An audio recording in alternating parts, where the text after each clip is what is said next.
Child welfare can't retain their staff. This is what I'm seeing. They can't retain their staff. They've downloaded all their responsibilities and all their funding and all their a lot of their tasks of what they used to do to these nonprofit agencies called CDSs, Community Delivery Systems, or something, some sort of stupid acronym. And it's where these nonprofits and for-profit companies are involved in this, which Lovely. do all this work for children's services, like arrange a hotel room.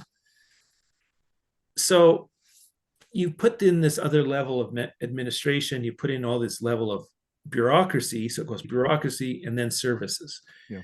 And in my opinion, and I hope the minister sees this little snippet, it's a disaster. It's an absolute disaster. And what they should have done was they should make the working conditions better for the child welfare workers.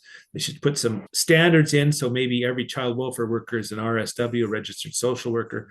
And they should have just hired youth workers to work within the unit specifically to do that, some of that interaction and take some of that load off. But they keep, I don't know, they invite these bureaucrats to a table and they plan these stupid ideas like the CDS model. Yeah.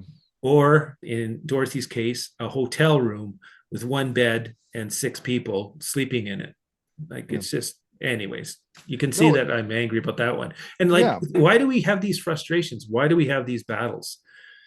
And of course, when you catch child welfare like this, their new way of dealing with things is ghosting people. They just ghost. You write a letter, you make a phone call, you leave, they all ghost you. So they ignore you. Yeah, they ignore me.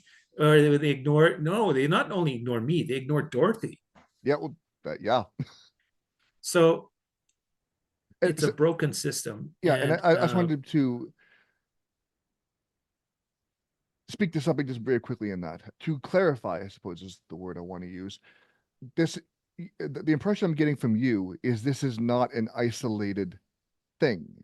This isn't one really bad horror story about one particular family. You're saying this kind of thing is happening all the time, where things are being approached this way and handled this way by child welfare. It's so it can't.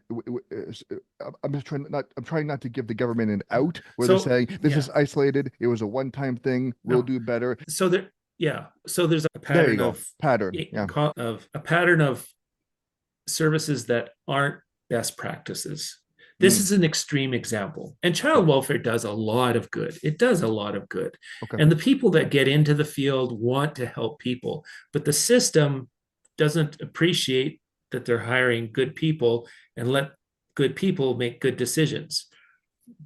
And it's so they have this hierarchical thing. And that's because it's one thing to, maybe it's a bad analogy, but I get my iced coffee at McDonald's. That's one of my guilty pleasures. They have high turnaround, but it's one thing for them to have high turnaround with what kind of work that they're doing. It's another when you're talking about situations like you're describing of dealing with families and those who've been sexually exploited and dealing with these things, and you have the high turnaround, and the way that's being handled is inexcusable.